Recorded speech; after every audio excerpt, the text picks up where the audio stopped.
Aleluia.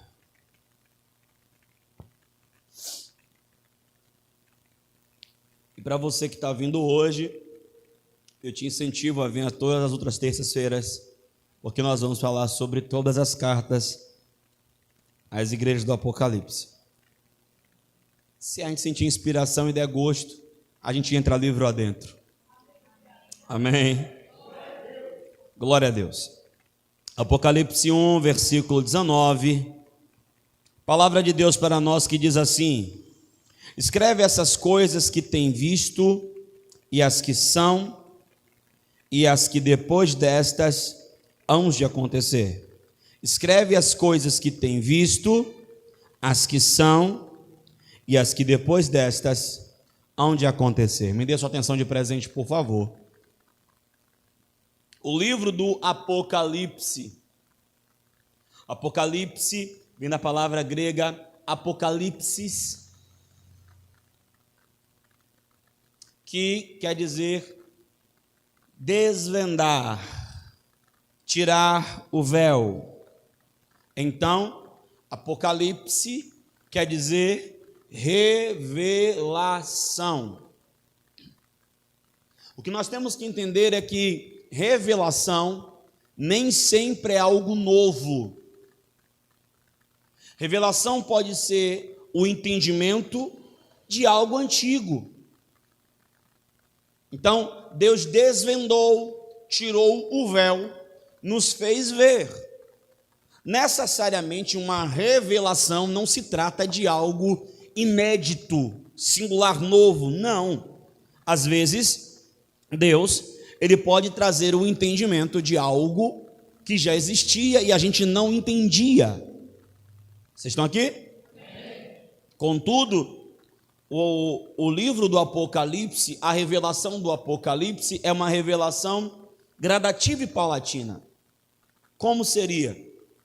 Você vai ver no versículo 1 do capítulo 1 o seguinte: revelação de Jesus Cristo, a qual Deus lhe deu para mostrar a seus servos as coisas que brevemente devem acontecer, e pelo seu anjo as enviou e as notificou a João, seu servo. Então você vai perceber no versículo 1, no capítulo 1 do livro, que existe uma ordem de autoridade das coisas. Note, a revelação é de Jesus Cristo. Diga, a revelação é de Jesus Cristo. Quem tem a revelação de como o mundo vai terminar é Jesus Cristo. Só que ele não tem essa revelação por ele mesmo. Esta revelação que Jesus Cristo tem, ele tem porque ele recebeu. E quem foi que deu a ele? O versículo continua: a qual Deus lhe deu. Então Deus Pai, a primeira pessoa da Trindade, pegou a revelação de como ia terminar o fim dos tempos e deu ao Filho. O Filho, olha a ordem de autoridade das coisas. O Filho, por sua vez, pega essa revelação, dá na mão de um anjo e manda um anjo fazer o correio do céu. O anjo fez o Uber Eats do céu. Ele recebe da mão de Jesus Cristo a revelação que o Filho recebeu do Pai e traz para João. João recebe com a ordem de notificar para quem? Para todos os servos. Quem é servo do Senhor aqui?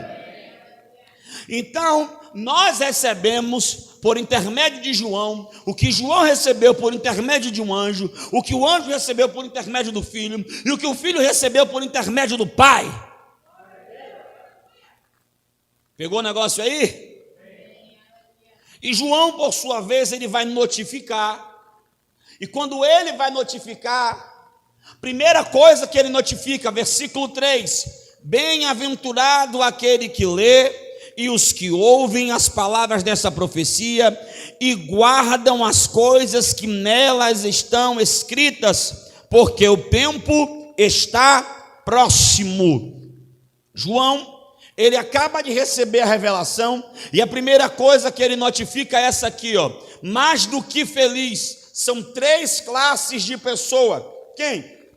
Quem lê, quem ouve e quem guarda. Repita comigo: quem lê, quem ouve e quem guarda. Então observe, ler é bom, mas quer ser bem-aventurado, tem que fazer os três: ouvir e guardar. Tem gente que lê, mas não guarda. Como é que eu sei que não guardou, não pratica?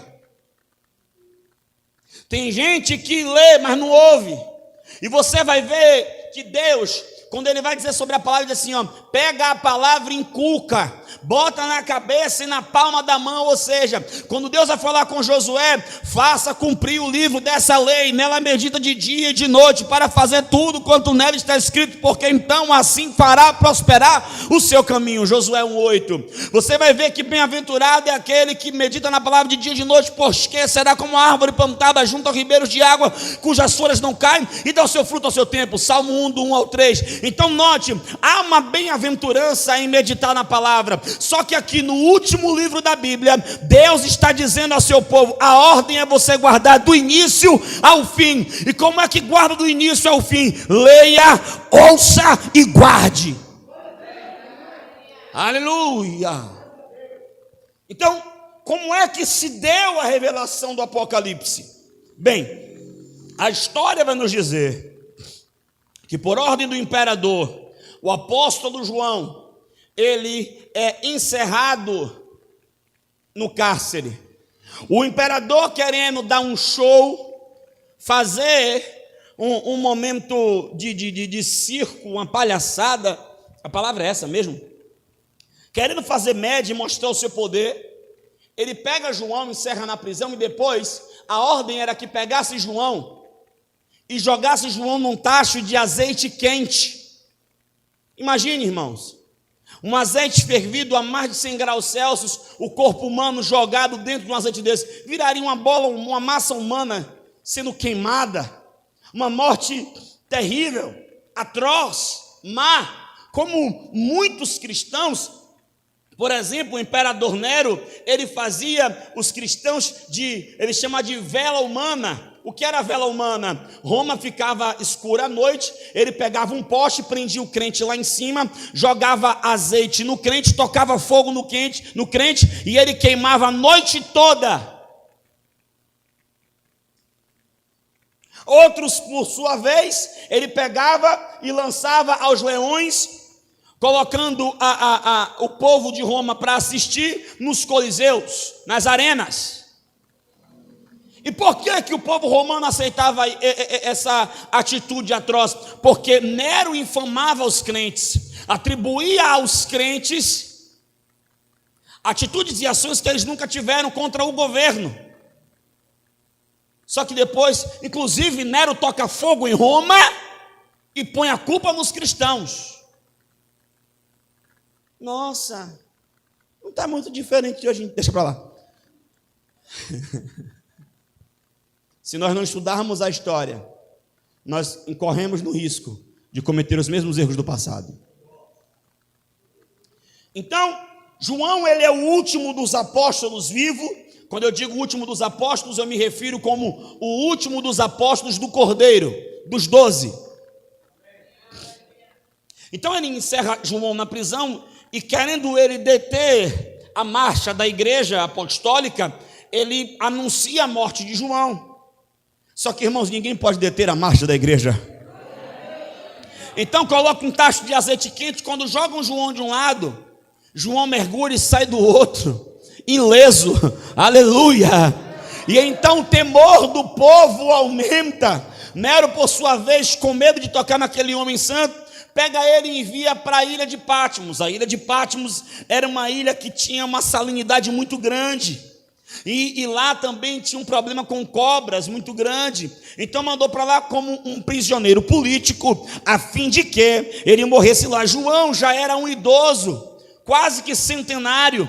Só que no ano aproximadamente entre 93 e 95 do primeiro século, João está preso na ilha de Patmos, e quem sabe Nero e quem sabe o diabo, achando que aquele era o fim de João, João tem na ilha de Patmos a maior das revelações da sua vida. Eu já quero começar esse ensino lhe dizendo uma coisa: toda vez que o diabo acha que colocou um ponto final na sua vida, é a oportunidade de você desfrutar de revelações poderosas da parte de Deus. Oh, maravilha! João, então, na ilha de Patmos, num dia comum, num dia normal, ele estava ali, tudo estava bem, quando então ele tem uma revelação. O Senhor Jesus se apresenta para ele, e o que é que acontece? Ele desfruta de um arrebatamento de sentidos. Como é isso? O seu corpo físico cai por terra, mas o seu corpo espiritual, o seu espírito, sai do seu corpo. Ele sai da terceira dimensão e entra na quarta dimensão. Ele sai do plano terrestre, entra no plano celeste. Ele sai do plano natural, entra no plano espiritual. E quando ele é arrebatado, ou seja, tirado, a palavra arrebatado vem do grego raptus, e raptus quer dizer tirado rápido e com força. Ou seja, ele estava aqui, daqui a pouco ele o corpo tombou, mas o espírito saiu. Quando o espírito saiu, ele teve uma visão. E qual é a visão que ele tem? Ele vê a Jesus. Olha a descrição e preste atenção nos detalhes, porque os detalhes querem nos informar muitas coisas. Vamos lá. Olha a descrição dele, versículo 11 em diante do capítulo 1, que diz, vou falar do 10 para você pegar o contexto. E eu fui arrebatado no Espírito no dia do Senhor. Deixa eu abrir um parêntese aqui, olhe para mim. Na era cristã, o dia do Senhor era o domingo. Por quê? Porque no judaísmo, o dia do Senhor era o sábado. Por quê? O sábado era o fim das obras de Deus. Então a ordem era: descansa no sábado, guarda o sábado, porque foi o dia que Deus descansou e foi o dia que Deus concluiu. Mas por que o domingo passa a ser o dia do Senhor Jesus? Porque o Senhor Jesus, ele morreu na sexta, mas ele começou no domingo, ele ressuscitou. O pai, como é que eu não sinto Deus nisso? O pai termina no sábado, o filho começa no domingo. Meu pai, não tem espaço para o diabo trabalhar não, meu irmão. O pai termina no sábado, o filho no domingo eu começo, oh glória, aleluia. Então, eu fui arrebatado no Espírito no dia do Senhor. Então, todas as vezes que você lê no Novo Testamento, o dia do Senhor, no Novo Testamento, está falando do domingo, no dia do Senhor. E ouvi detrás de mim uma grande voz, como de trombeta. Perceba, ele foi arrebatado, mas quando ele entrou no plano espiritual, ele estava de costas. Atrás dele, ele ouve uma voz. Você vai perceber muito no Apocalipse, e essa é uma linguagem que permeia todo esse livro, que é a linguagem simbólica. Perceba que João vai tentar explicar o que ele viveu por meio de comparações. Não quer dizer que é exatamente aquilo, mas é o que ele encontrou de mais próximo dentro da realidade dele para explicar o que ele estava vivendo e sentindo. Quem entendeu? Muito bom. Então ele vai dizer que atrás dele ouviu uma grande voz, como a voz de uma trombeta. Quando eu falo trombeta, nós não falamos daquela trombeta militar. A trombeta que João se refere é o shofar. Então ele ouve uma voz aguda e estridente atrás dele. E aí a voz dizia: eu sou, olha o quê? O alfa e o ômega. Espera aí, gente. No alfabeto grego, alfa é a primeira letra, ômega é a última. O dia do Senhor do Pai era sábado, o dia do Senhor do Filho é domingo. Sábado é o último dia da semana, domingo é... oh meu Deus, oh meu Deus, oh meu Deus, aleluia. E a voz já vem dizendo: eu sou o alfa e o ômega, o primeiro e o derradeiro. E o que vês, escreve num livro e envia às 7 igrejas que estão na Ásia: a Éfeso, Esmirna, Pérgamo, Tiatira, Sardes, Filadélfia e a Laodiceia. Virei-me para ver a voz que falava comigo, e virando-me vi 7 castiçais de ouro. Guarda essa informação. 7 castiçais de ouro, e no meio dos 7 castiçais, um semelhante ao Filho do Homem, vestido aos pés, até os pés, de uma roupa comprida, cingido pelos peitos com um cinto de ouro. A sua cabeça e cabelos eram brancos como a lã, branca como a neve, os seus olhos como chama de fogo, os seus pés semelhantes a latão reluzente, como se tivessem sido refinados numa fornalha, e a sua voz como voz de muitas águas. E ele tinha na sua destra 7 estrelas, guarda isso, e da sua boca saía uma espada aguda de 2 fios, e o seu rosto era como o sol quando na sua força resplandecente. E eu, quando o vi, caí aos seus pés como morto. Ele pôs sobre mim a sua destra, dizendo-me: não temas, eu sou o primeiro e o último, e o que vivo fui morto, mas eis que estou vivo para todo sempre. Amém. E tenho as chaves da morte e do inferno. Uau! Vamos nós então. João, ele vira-se. A voz que ele ouve no início parece como a voz de uma trombeta, aguda e estridente.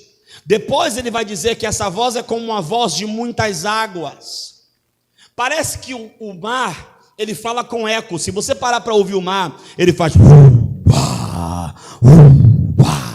O mar parece que fala com eco, porque de fato a imensidão do oceano tem essa característica. E se você não sabe, a praia ela é acústica, só não é mais por causa da água, mas a praia ela é uma espécie de ladeira preenchida pela água, por isso que vai ficar no fundo. Então a acústica é muito boa. Então João vai dizer que a voz dele depois é como voz de muitas águas, o que me remete ao que Davi disse: uma coisa disse Deus, 2 vezes a ouvir.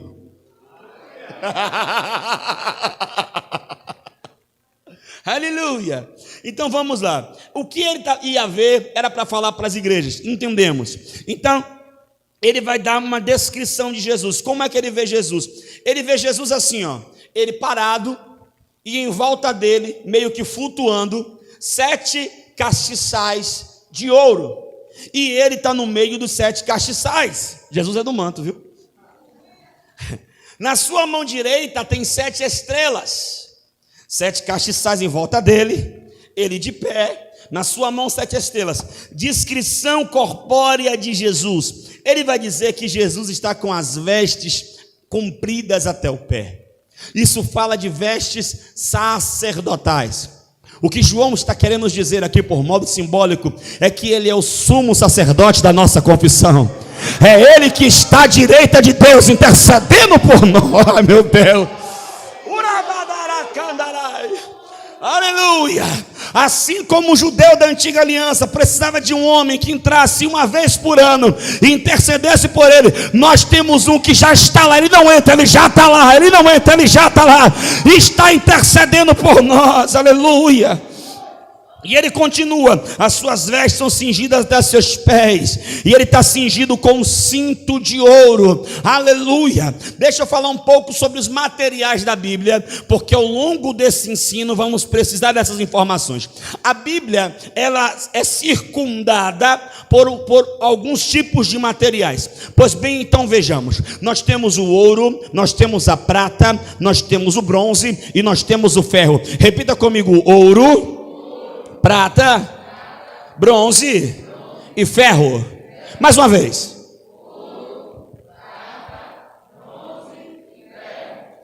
Muito bom. O ouro na Bíblia simboliza o divino. O ouro na Bíblia é o símbolo da divindade. Por exemplo, quando o profeta Zacarias ele tem uma visão de de um candelabro, ele tem uma visão de um candelabro de ouro puro. Quando o Espírito Santo vai, isso é Zacarias capítulo 4, quando o Espírito Santo vai dar a interpretação da visão do candelabro, ele diz: então entendi o que o Espírito dizia. O que o candelabro significava? Não por força nem por violência, mas pelo meu Espírito. O ouro é o símbolo do divino. É por isso que a arca da aliança, ela era toda revestida de ouro, por dentro e por fora. Mas ela era feita de madeira de acácia. A madeira de acácia é a madeira que tem mais tortuosidade. É uma madeira nobre, mas é uma das madeiras que tem muito nó, muita tortuosidade. E ela era feita, a arca era um caixote de 70 por 40, revestida de ouro por dentro e por fora. O que isso quer dizer então? Madeira de acácia aponta para a humanidade, o ouro aponta para o divino. Então era o homem revestido do divino por dentro e por fora. Dentro da arca tinha as tábuas da lei, que era a palavra de Deus, a vara de Arão que floresceu e a cuia com o maná que não apodrecia. O que aponta essas três coisas? As tábuas da lei é a palavra de Deus, a vara de Arão que floresceu é o chamado para o ministério, e a cuia do maná que não apodrece são os milagres. Então é um homem revestido do divino por dentro e por fora, que carrega dentro a palavra, o chamado e os milagres. Não para por aí, a arca também ela tinha um propiciatório. O que era o propiciatório? Era uma tampa feita de ouro puro, guardada por 2 querubins. Por que de ouro puro? Ou seja, aquele homem que é revestido aquele homem revestido do divino por dentro e por fora, com a palavra, o chamado e os sinais, ele é coberto pela presença do Todo-Poderoso e protegido pelos anjos de Deus. E o sacerdote ainda entrava no Santo dos Santos e derramava o quê? O sangue. Ou seja, é um homem revestido do divino, com a palavra, os sinais e o chamado, revestido pela glória de Deus, protegido pelos anjos e coberto pelo sabaco. Ele fala assim: oh meu Deus! Aleluia! Muito bom.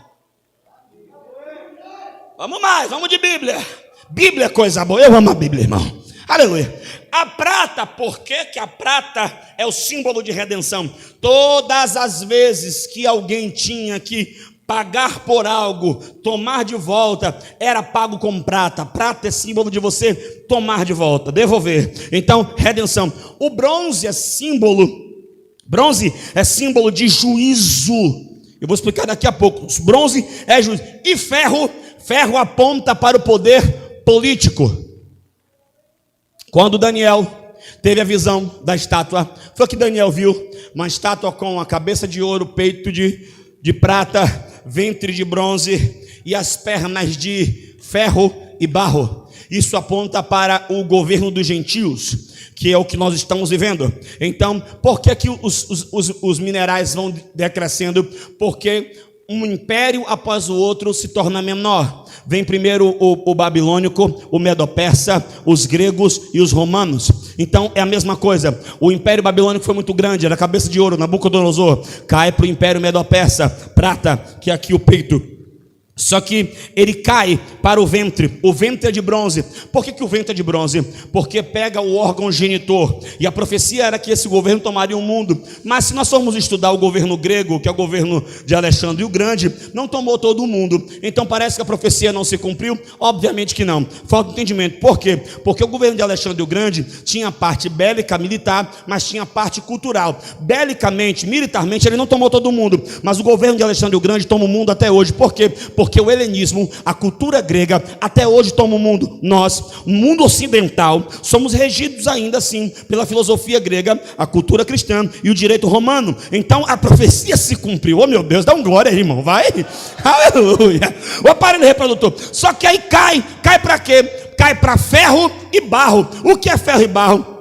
Foi o último governo. O último governo é Roma. Então por que Roma é ferro e barro? Roma era ferro na época do primeiro século, mas virou barro porque o poder romano deixou de ser um poder só político e se tornou um poder político e religioso. Como assim um poder político e religioso? A Igreja Católica Apostólica Romana, para quem não sabe, ela tem um país. O Vaticano é um país com moeda própria, que tem também um presidente. O Papa, ele não é só uma figura religiosa, ele é uma figura governamental. Quando ele visita um país, ele é recebido com honras e pompas de uma autoridade governamental. E se você não sabe, o Vaticano é um país tão rico que ele sozinho consegue manter todo mundo durante 7 dias, sozinho. Só que a minha Bíblia diz que Daniel tem uma visão que vem uma pedra do céu que não foi cortada por mão de homem e que desce e que esmigalha. Aleluia! A estátua, e isso aponta para o governo messiânico que será estabelecido na terra.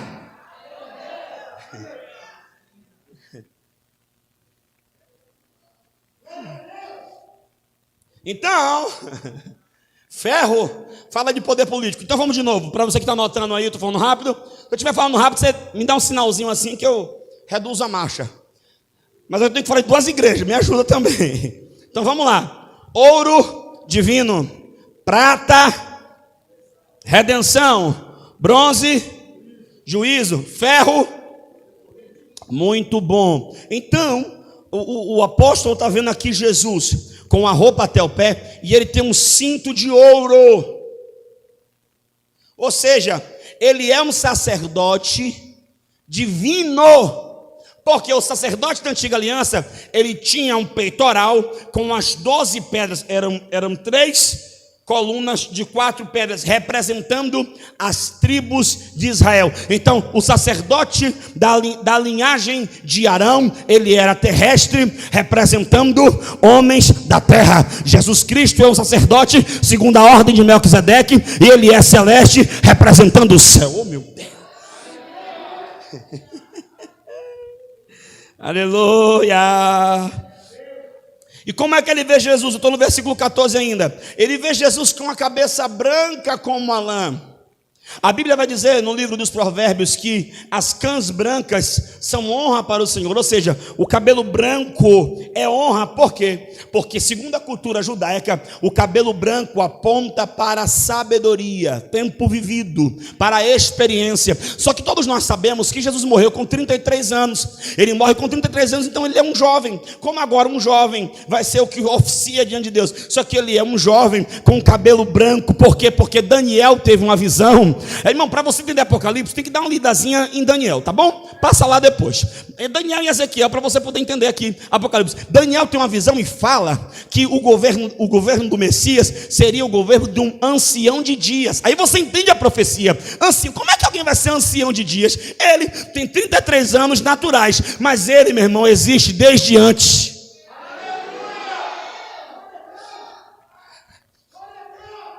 Eu não sei como é que tem irmão que não vibra com um negócio desse, rapaz.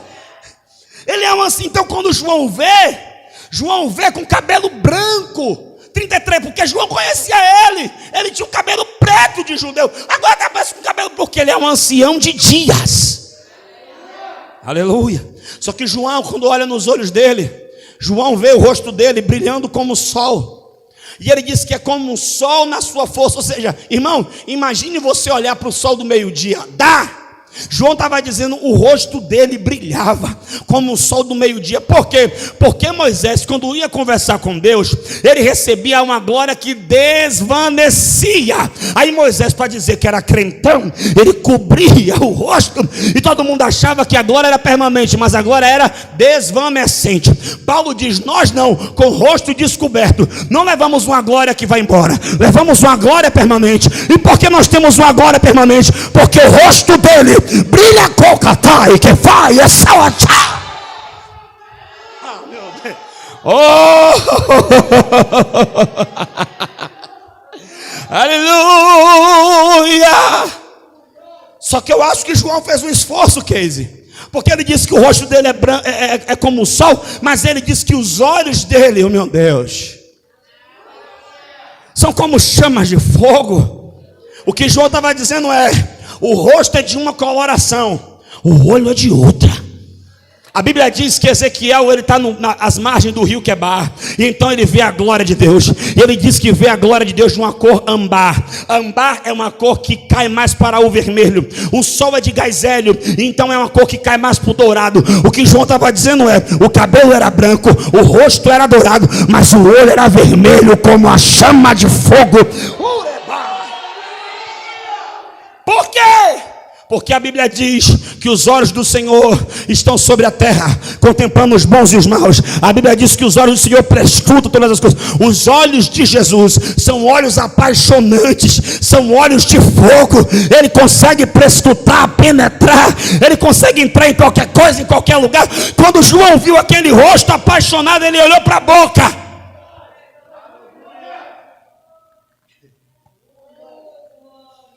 Hoje era para ser só aula de introdução, né? Mas vamos lá. Ele olhou para a boca. E o que era a boca? Uma espada afiada de 2 gumes. A palavra 2 gumes aí vem do grego distomos. E distomos quer dizer 2 bocas. Repita comigo: 2 bocas. Ou seja, ela corta dos 2 lados 2 bocas. O que isso quer dizer? João está dizendo que da boca dele saía uma espada pontiaguda. O que sai da boca dele entra. Aí a gente lembra de Hebreus 4,12, porque a palavra de Deus é viva e eficaz, mais penetrante do que qualquer espada de 2 gumes, que penetra até a divisão da alma e do espírito, das juntas e medulas, e é apta para discernir os desejos e intenções do coração humano. Aleluia.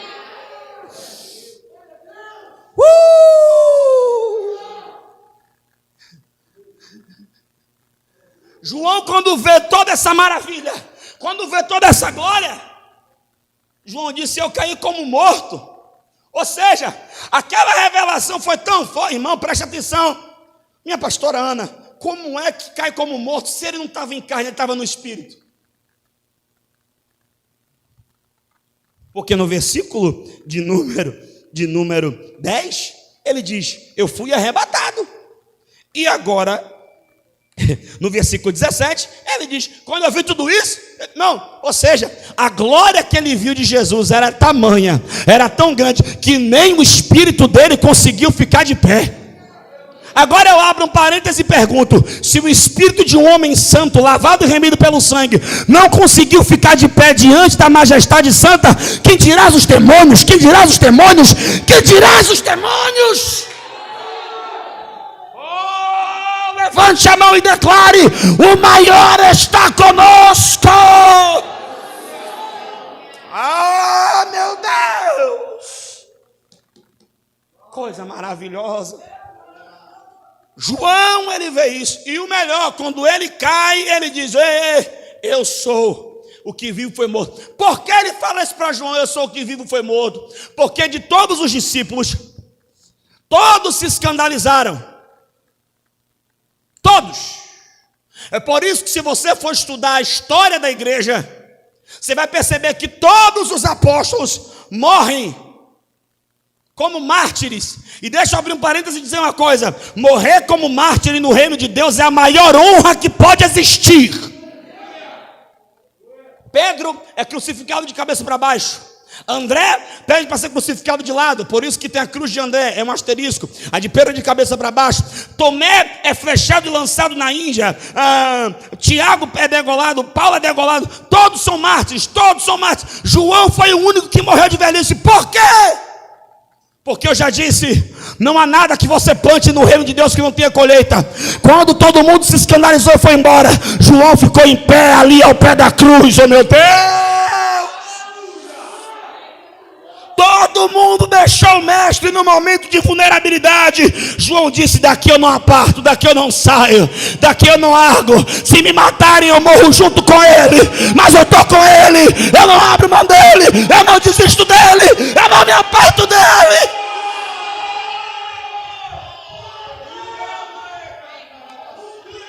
É por isso que Jesus não deixou João morrer como mártir. Ele morreu de velhice, velho e farto de dias. Por isso Jesus fala assim: eu sou que vivo, foi morto, mas eu estou aqui vivo para todo sempre. Amém.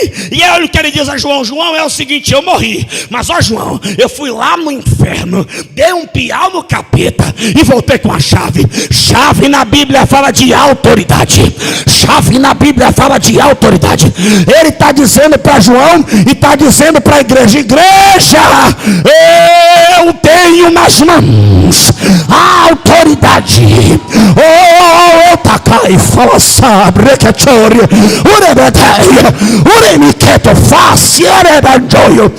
eu tenho na mão. Qual é a autoridade? Eu tenho a chave da morte. Eu tenho a chave do inferno. Eu tenho a chave da morte. Quem tem a chave da morte não é o capeta, não é a pombagira, não é o chucaveira, não é o tranca-rua. Quem tem a chave da morte não é a maconha, não é a cocaína, não é a heroína. Quem tem a chave da morte não é o cigarro, não é o álcool. Ele tem a chave da morte.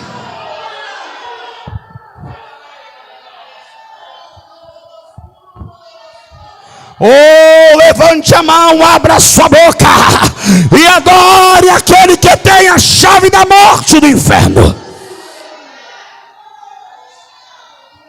Só morre se ele permitir, só vai para o inferno só se ele deixar. E é por isso que nós temos uma boa confissão: nenhum dos nossos vai morrer sem antes confessar que Jesus Cristo é o Senhor.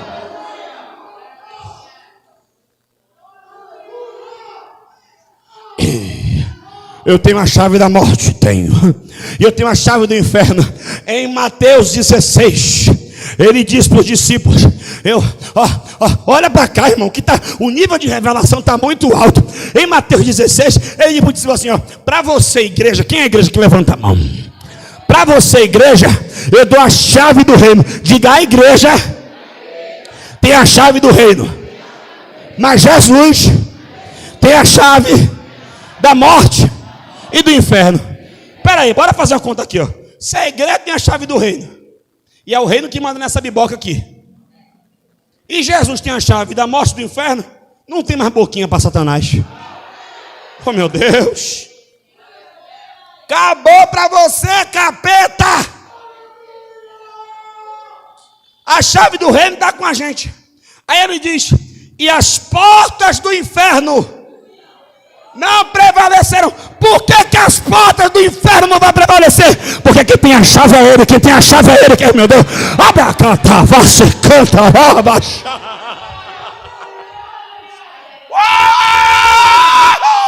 É caco de capeta para tudo que é lado.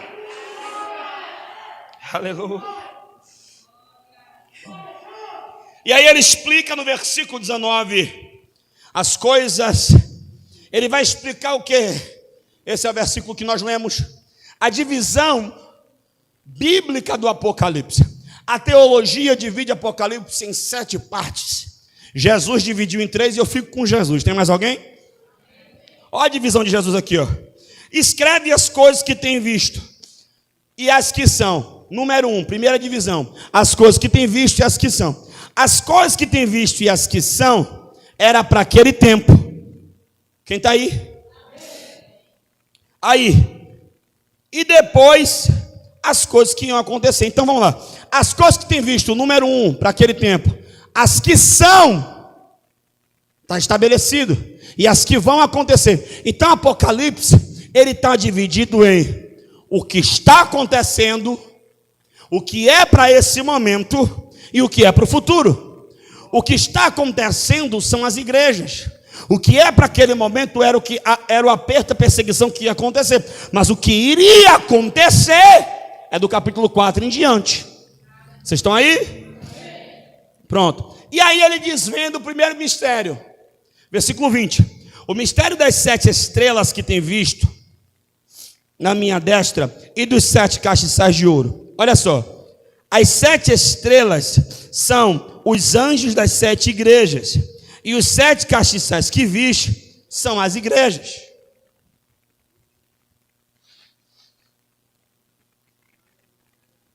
Então qual é a revelação? Os castiçais são a igreja. Quem lembra que eu falei que os castiçais são castiçais de ouro? E quem lembra que eu falei que o ouro é o símbolo do divino? Então a igreja, meu irmão, é algo divino, viu? A igreja não é coisa da terra, a igreja é coisa do céu. A igreja não é coisa de homem, a igreja é coisa de Deus. Então a igreja, olha, a igreja, ela está em volta de Jesus, mas o centro é Jesus, quem está no meio é Jesus. As 7 estrelas são os pastores, estão na mão de Jesus. O que é que ele quer dizer com isso? Eu estou no meio da igreja e o pastor está na minha mão. Ou seja, quem manda sou eu, o controle é meu, o governo é meu, a direção é minha. Igreja não é de homem, igreja não é coisa de homem. Homem não manda em igreja coisa nenhuma. Quem manda na igreja é Deus. Quem estabeleceu a igreja foi Deus. Quem levantou a igreja foi Deus. E quem quiser se levantar contra a igreja está se levantando contra Deus. Deus me livre pensar que eu sou dono de alguma coisa, no máximo mordomo, e ainda vou dar conta. Não, irmão, é porque a igreja de fulano morreu por alguém, ressuscitou por alguém. Não, então ele não é dono de nada. O dono da igreja morreu por ela. O dono da igreja ressuscitou por ela. E deixa eu falar uma coisa: eu não vou naquela igreja porque tem problema, eu não vou naquela outra porque tem defeito. Você iria na igreja? Você iria em uma igreja que, deixa eu ver, seria? Não, né? Você daria o dízimo em uma igreja que o tesoureiro era bandido, ladrão, roubava a igreja? Você daria? Não. Tá. Você iria numa igreja que um dos líderes da igreja era incrédulo, carnal? Você? Não. Ouviria uma pregação dele? Não. E você congregaria numa igreja que o pastor, o presidente, andava armado? E se vacilasse ele arrastava e dava? Não. Pois bem, essa igreja buscando melhorar. É isso aí. Mas Jesus é o dono da igreja. Jesus está no controle da igreja. É que fala Sandra que me deu um fastai, que eu não vou assistir. Tá bom. Ó, tem muita gente que fica postando besteira, falando mal. A igreja de hoje é assim. O povo nunca mais poste nada falando mal de igreja. Nunca mais fale nada mal de igreja. O dono da igreja é Jesus. É ele que trabalha na igreja. Ele disse a Pedro: Satanás me pediu para te cirandar. Só que eu disse a ele: a ciranda aqui é particular, e quem mexe a ciranda sou eu. Não existe justiceiro gospel. É que fulano está errado e ninguém faz nada, eu vou expor. Epa!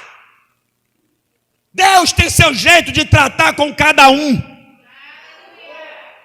Mas eu creio na Bíblia. E a Bíblia diz que os que usam de engano não permanecerão na congregação dos santos. O nosso papel é orar e amar. Agora podar, arrancar. João 15, ele disse que isso é com ele. Não é o pastor, eu não arranco ninguém, irmão. É ele. Ele disse: toda árvore que não der fruto será arrancada. Todo ramo que está em mim que não dá fruto eu tiro. Não é o pastor. Não, eu não faço isso. Nós temos que entender isso. Você tem que entender o seu papel no corpo e funcionar. Porque você é igreja. E você vai dar conta a ele. Você vai encontrar com ele. Você vai bater de frente com ele, com o olho de chama de fogo. Ele vai olhar para você e vai dizer assim: o que é que você fez com o tempo, com o dinheiro, com os recursos que eu te dei? Não é eu. Agora eu só fico pensando no desigrejado, porque o desigrejado não tem igreja. Como é que ele vai ser arrebatado se ele é desigrejado, se Deus vai arrebatar a igreja? Eu fico pensando no desigrejado. Como é que ele vai ser arrebatado se também, além de só o arrebatamento é só para a igreja? Quem vai dar conta dele? Porque quem dá conta da igreja é o pastor. Como é que eu desigrejado? Não. Eu vou dar conta? Vou. Senhor, quem? Diga aí, pai. Não, nada. Senhor, deu um trabalho desgraçado, viu, Senhor? Sangue de Jesus tem. Senhor, valei-me, pai. Tem quanto de galardão por ele aí? Bom galardão, né? Pronto, tá aqui, mas tá aqui. Timóteo, oi? Fulano, oi? Não. Eu tenho lá os arquivos, Lorena guardou. Tem o arquivo de entrada e o arquivo de saída. Eu sei desse tempo a esse tempo. O resto eu não sei. Não. Chama a Lorena aí. Não, é com o senhor. É comigo? Pronto. Então tá aqui. Ó. Eu só sei desse tempo. E depois, não sei não. Irmão, vou falar uma coisa aqui. Posso? Já que está falando de igreja. Pastor procura ovelha por graça, misericórdia e amor. Não por obrigação. O bom pastor que deixa as 99 e vai atrás da uma que se perdeu, ele tem um nome.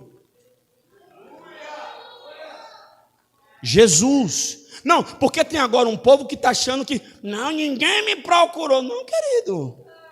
Você está enganado. Ninguém, não. E agora, além disso, tem um outro povo. A gente liga, procura, manda mensagem, ignora. Dá vácuo em autoridade. Dá vácuo em autoridade, gente. Agora é o quê? É o poste que mija no cachorro? É? A pessoa está preocupada. Meu filho, cadê você? A pessoa visualiza e não responde. Aí acha o quê? Que eu vou cortar meus pulsos. Pastor Abimael vai ficar depressivo. Pastora Natália vai se jogar da ponte. Pastora Ana vai desviar. Sabe o que a gente vai fazer? Abrir outra Betel. Outra Betel, meu filho. Sabe por quê? Quem não quer, tem quem queira. Sabe, irmão, a gente tem que acordar para a vida. A gente está na última hora da igreja. O pau vai começar a quebrar agora. Eu já estou lhe avisando. Sabe, não, tem lugar por aí que o povo desvia e ninguém procura. Tem mesmo. Cada um vai dar conta de si, isso não é problema meu. Mas tem gente, irmão, que está cuspindo no prato e está achando que está certo. Está errado. Se os pastores lhe procuram, é obra de graça. Ah, toda hora um pastor me procura. Então, como não quer saber da sua vida. Você acha que eu quero saber da sua vida? É que a minha vida não está nem um pouco importante. Desinteressante minha vida, tadinha. Não tenho nada para fazer o dia todo. Aí eu fico olhando para o WhatsApp, dizendo, agora eu vou procurar saber da vida de alguém. Deixa eu ver, você acha mesmo, irmão? Bora tirar a chupeta, bora. Está na última hora da igreja. Tem alguém orando por você. Não, hoje eu vim para descascar. Sabe, tem uma galera que na viagem nem avisa para o bispo.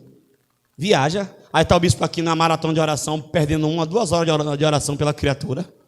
Aí alguém está pensando assim, então não vou falar para ele orar por mim. Faça para você ver. Meu Deus, eu não sei o que é, meu pai, mas vai. Não estou conseguindo contato, Senhor, mas visita. Abençoa, cobre com sangue, livra. Minha filha, bispo, eu viajei. A vontade de dizer é porque a passagem não foi só de ida. Mas Deus é bom. Então vamos lá, vamos à palavra. Irmãos, falando ainda de igreja, vamos entender uma coisa sobre a igreja. Em primeiro lugar, nós temos que entender o que é a igreja. Se alguém lhe perguntar o que é a igreja, bom, a Bíblia dá a própria definição do que é a igreja. Em 1 Timóteo, capítulo 3, versículo 15, o apóstolo Paulo descreve o seguinte: mas se eu demorar, saiba como as pessoas devem comportar-se na casa de Deus. Repita comigo: existe um tipo de comportamento aceitável. Bom, se tem um tipo de comportamento aceitável para a casa de Deus, tem um tipo de comportamento que é inaceitável para a casa de Deus. E Paulo está escrevendo para Timóteo, para que Timóteo alinhe as coisas, para que seja do jeito certo. E aí ele continua, porque a casa de Deus, que é a igreja do Deus vivo, aí ele diz o que é a igreja. A igreja é a coluna e o fundamento da verdade. Irmão, é sério. Errou? Não tem problema. Seja verdadeiro. Errei. Vacilou? Seja verdadeiro. Pô, vacilei. Fez errado? Seja verdadeiro. Fiz errado. Agora não quero andar com mentira não, irmão, porque olha, a Bíblia não diz que o assassino é filho do diabo, a Bíblia não diz que o adúltero é filho do diabo, a Bíblia não diz que o caluniador é filho do diabo, mas a Bíblia diz que o mentiroso. Então igreja é coluna e firmeza da verdade. As coisas têm que ser nas claras. O jogo tem que ser limpo. Se obscureceu, não é igreja. E se igreja, nós somos coluna e firmeza da verdade. Você é membro do corpo, tem que ser coluna e firmeza da verdade. O seu sim tem que ser sim, o seu não tem que ser não. E o que passar disso é de procedência maligna.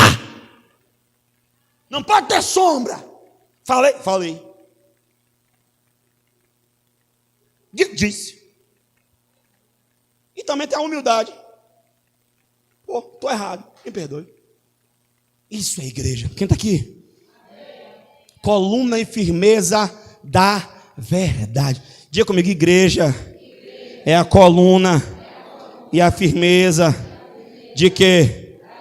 Pronto. Paulo ainda vai dizer em 2 Timóteo, capítulo 2, versículo 20 e 22. Olha o paralelo, tá? Olha o que ele vai falar da igreja. Numa grande casa há vasos, não apenas vasos de ouro e prata. Lembra que eu falei da simbologia dos minerais? Olha aqui agora e aplica, ó. Numa grande casa há vasos não apenas de ouro e prata, mas também de madeira e de barro. Alguns para fins honrosos, outros para fins desonrosos. Se alguém se purificar dessas coisas, será vaso para a honra, santificado e útil para o Senhor, e preparado para toda a boa obra. Fuja dos desejos malignos da juventude, siga a justiça, a fé, o amor, a paz, juntamente com os que de coração puro invocam ao Senhor. Paulo está dizendo, numa grande casa, tem 2 tipos de vaso: ouro e prata, e madeira e barro. Qual a diferença entre um e outro? Ele diz, se alguém se purificar dessas coisas. Não é que Deus escolheu um para ser vaso de barro e madeira, e outro de prata. Não. E ouro, não. É a pessoa que vai dizer que tipo de vaso ela é na casa do Senhor. E lembrando-se disso, 1 Coríntios 3, versículo 11 a 15, vai dizer que todos nós iremos ter que comparecer diante do Senhor e dar conta de toda a obra que nós fizemos, e a obra de todo mundo passará pelo fogo, e então o fogo revelará todas as coisas. As obras de palha, feno e madeira serão queimadas, mas as obras de ouro, prata e pedra preciosa continuarão. E aí agora, as obras de ouro, as obras de palha, feno e madeira são obras na carne, são obras feitas por homens com desejos espúrios. E pasmem os senhores, infelizmente algumas pessoas, elas querem fazer até a obra de Deus, mas para dar a resposta social, para mostrar que é, para mostrar que tem, para mostrar que pode. Tem gente dando esmola para mostrar que é bom, tem gente fazendo coisa para mostrar que faz, tem gente querendo aparecer. E aí, a Bíblia diz que o fogo vai revelar tudo isso, e tudo queimado é galardão. Se eu fosse você, procurar fazer alguma coisa na obra de Deus, porque naquele grande dia, o modo que você vai viver na vida pós-arrebatamento está baseado no galardão que você tem. Salvação é de graça, galardão é obra, é trabalho.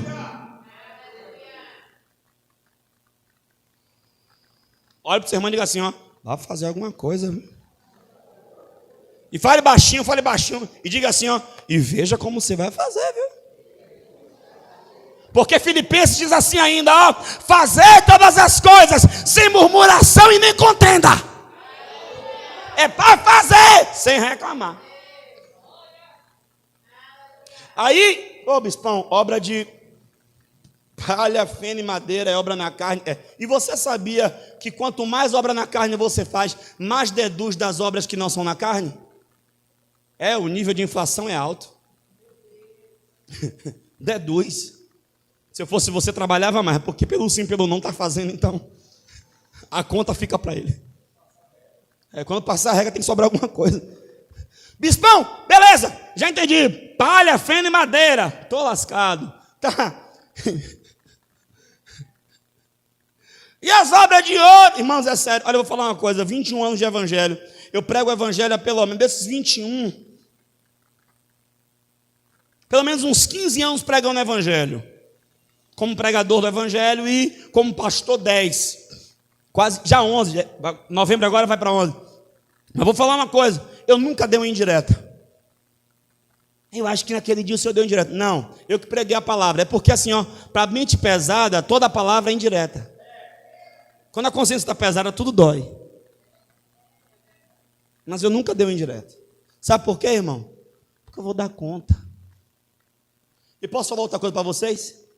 Pastores, diáconos, ministros, vocês estão mais lascados que o povo. Porque Tiago 3,1 diz: não tenham entre vós muitos mestres, porque sofrerão mais duro juízo. O povo de Israel murmurou 40 anos, ninguém teve nada. Moisés, só porque deu 2 cajadadas na rocha, não entrou na terra. E Deus ainda fez assim, suba, olha. Rapaz, é sério, viu? Eu troquei umas ideias com Deus ali, viu, Moisés? Eu falei, Senhor, olha o que Deus fez com Moisés, Lorena. Suba, veja a terra. Tá vendo, Moisés? Você não vai entrar. Rapaz.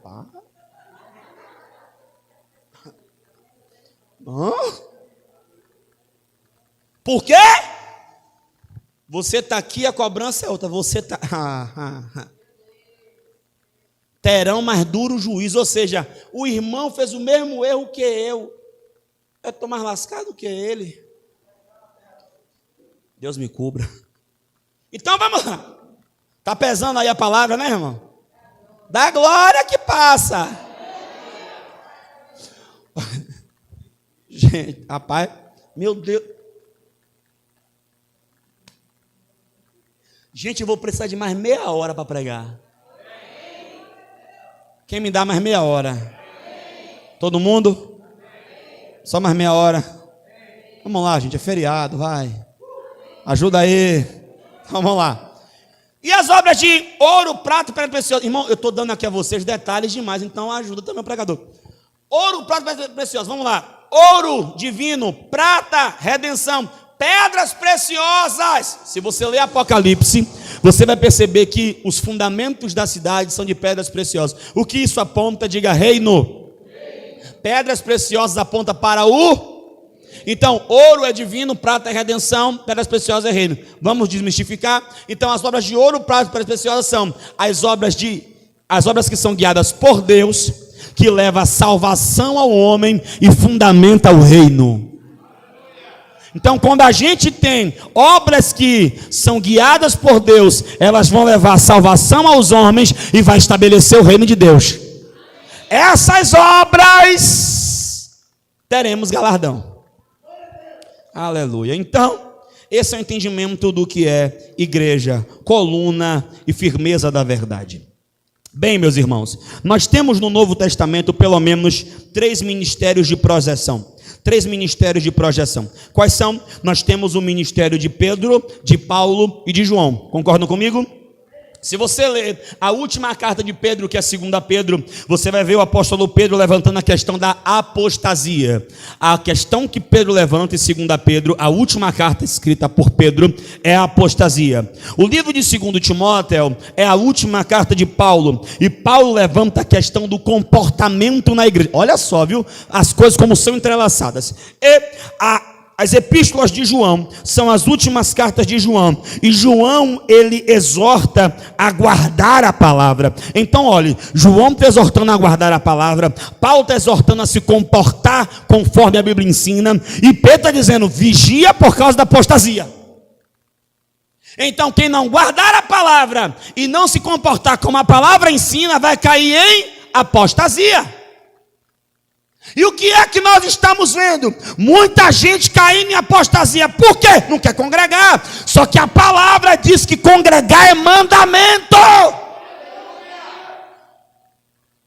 Não está guardando a palavra, não está se comportando como deve, está caindo em quê? Apostasia.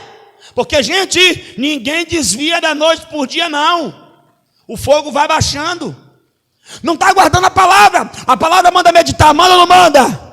A palavra manda orar, manda ou não manda? A palavra manda jejuar, manda ou não manda? A palavra manda confessar, manda ou não manda? A palavra manda adorar, manda ou não manda? A palavra manda vigiar, manda ou não manda? Quem não cumpre a palavra, não se comporta como deve, não aguenta roxo.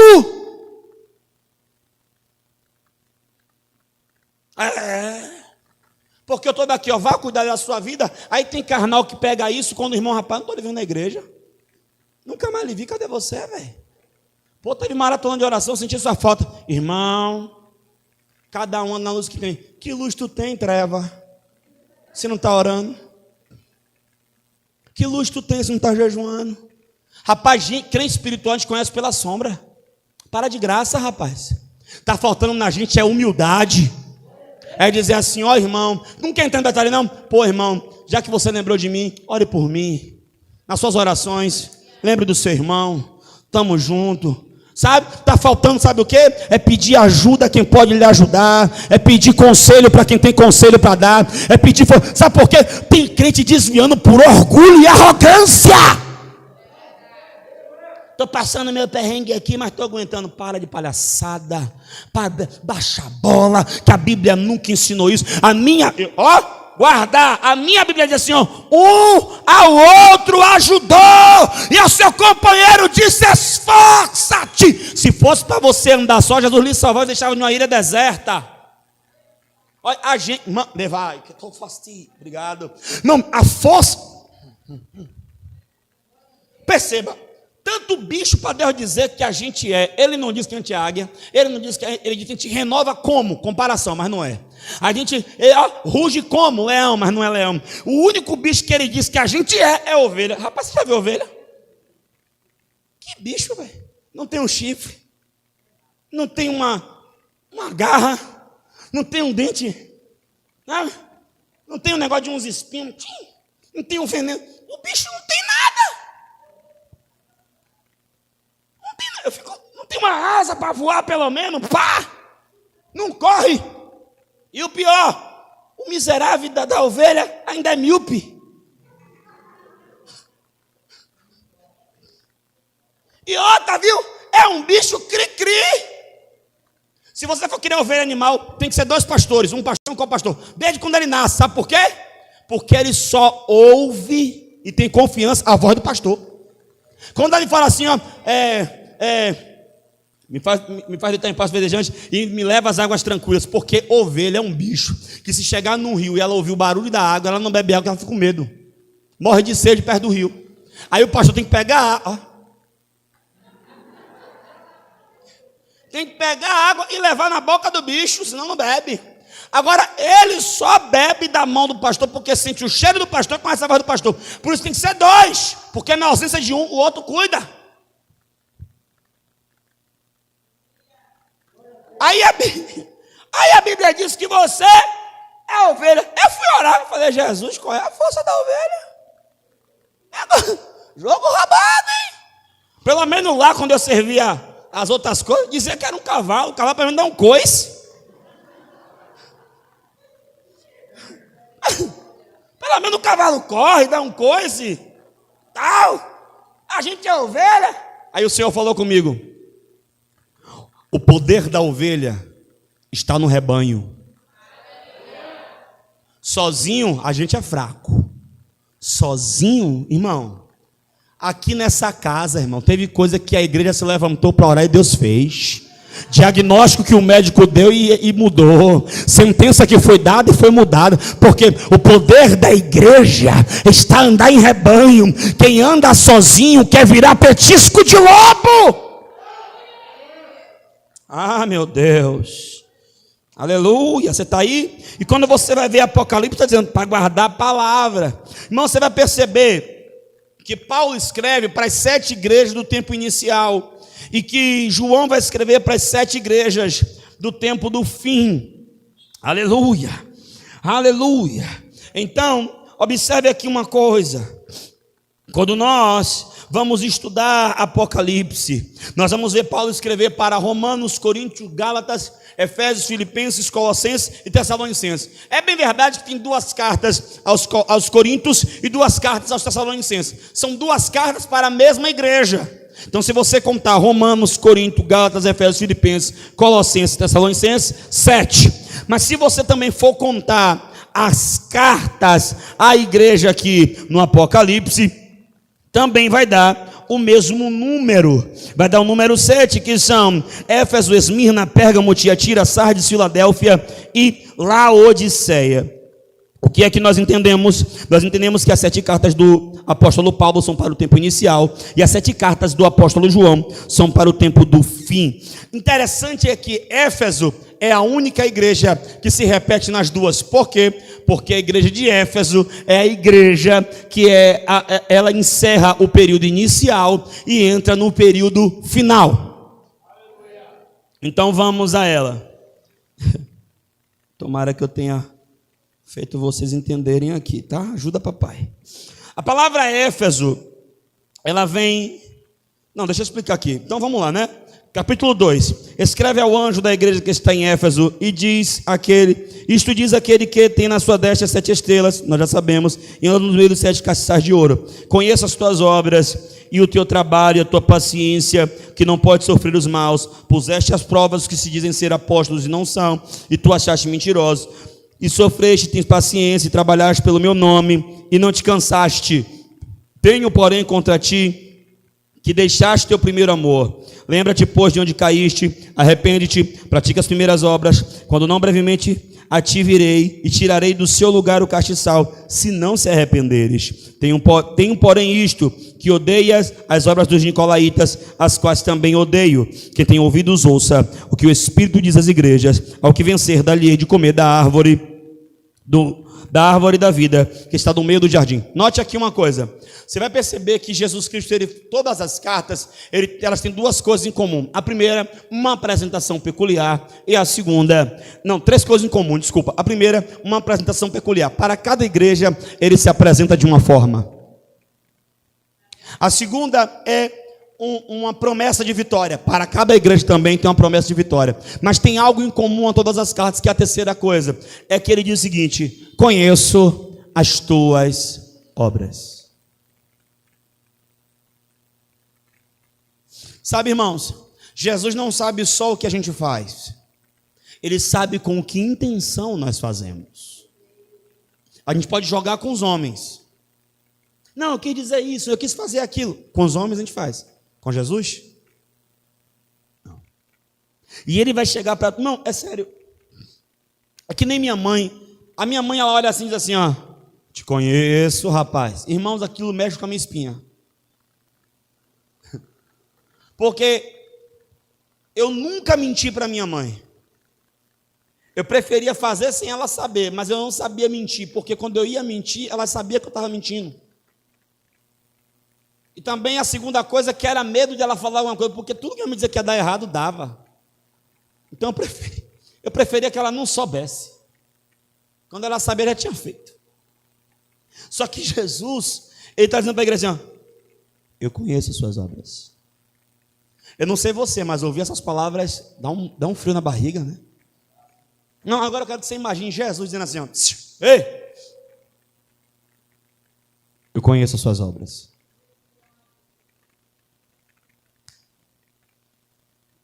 Saia daqui com essa chave hoje.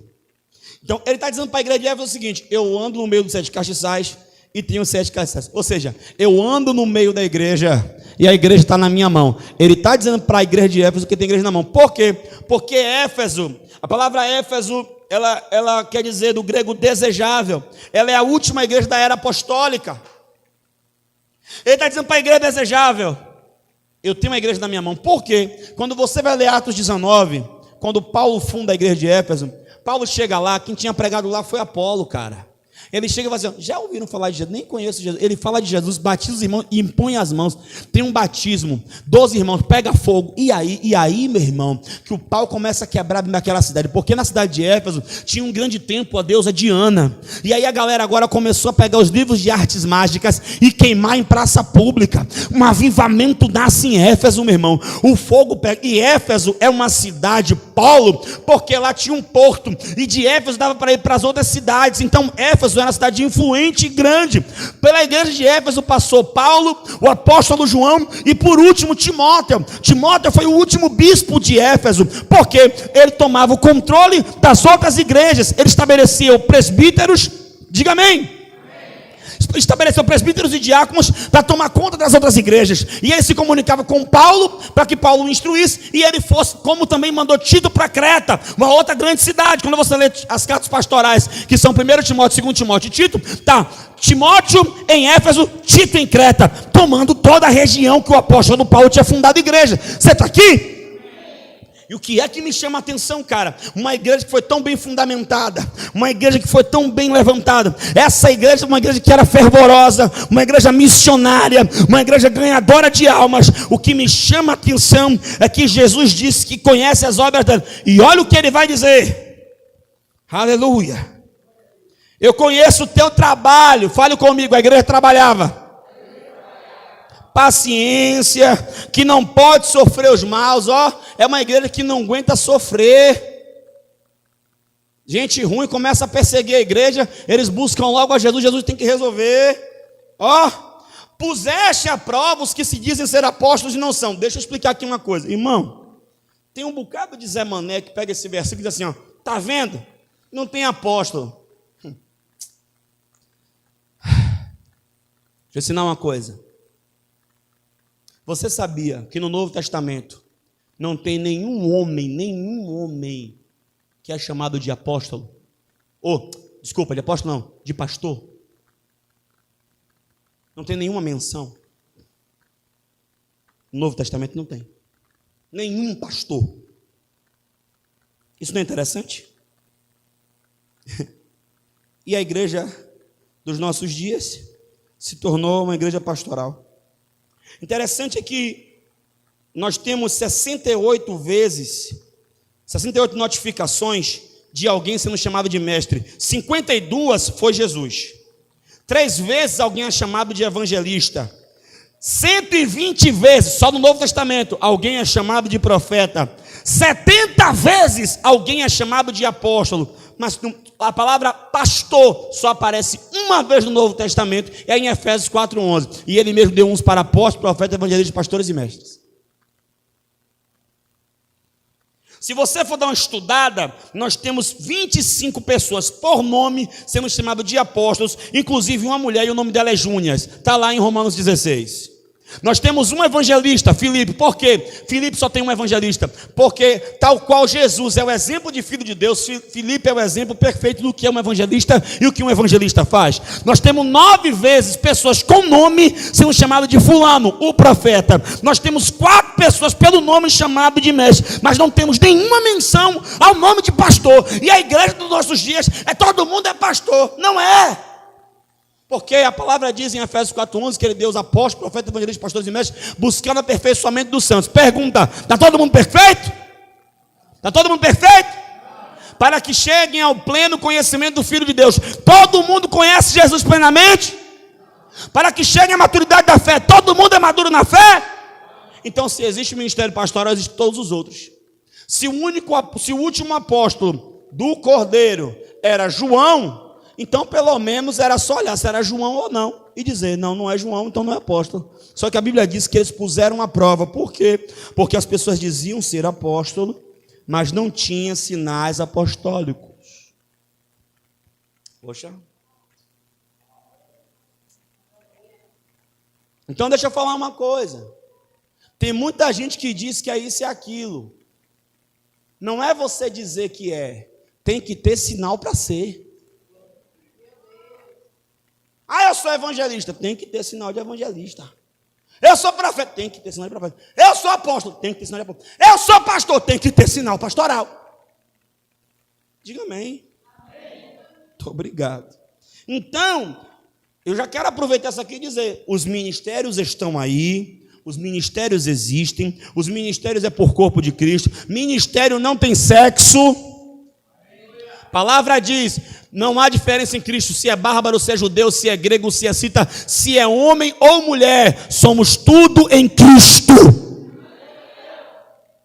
Então não vem com essa conversa de, a mulher tem um chamado, o homem não tem que ter um chamado equivalente. Não, isso é soberba e idiotice. Chamado é uma coisa, agora o governo é dado ao homem. Então a mulher pode ter um chamado sim, o homem não tem problema, mas desde quando ela se submete ao governo do marido. Poxa, desencruza o braço, minha filha. É você mesmo, Dani. Bora, descruza o braço. Está amarrando o culto, está repreendido. Levanta as mãos e diz amém. Isso, glória a Deus. Vamos lá. Está comigo aqui ainda? Então vamos lá. Olha só o que ele está dizendo. A igreja trabalha, tem paciência. Irmão, é sério, eu queria ser pastor dessa igreja. Trabalha, tem paciência. Ó, e só é uma igreja que sofre. Tem uns irmãos que qualquer roxo, eu vou sair dessa igreja. Não aguenta sofrer nada. Ah, pastor, mas esse negócio de sofrer não é para mim. E por que torce por vitória?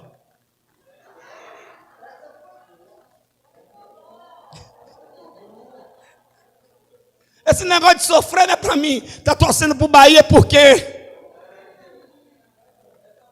A gente quer trocar de time? Não. Quer trocar de empresa? Não. Quer trocar de família? Não. E por que quer trocar de igreja?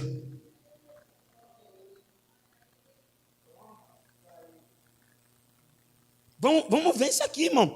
Sofrer, ó, tem paciência, trabalhaste pelo meu nome. Ó, que igreja maravilhosa, o povo todo trabalhando pelo nome do Senhor. Oh, aleluia. Aleluia. Aí Jesus vem assim, ó. Eu estou vendo tudo isso, mas vou lhe dizer uma coisa. Tenho, porém, contra ti o quê? Deixaste teu primeiro amor. Irmão, eu entrei em parafuso. Eu falei, Jesus, o senhor está de brincadeira? Está de brincation to me? Como é que a igreja trabalha, tem paciência, e o senhor vê com essa história de que perdeu o primeiro amor? Irmão, Jesus não está preocupado só com o que você faz, porque tem muita gente fazendo no mecânico, fazendo para bater ponto, fazendo porque não tem que fazer.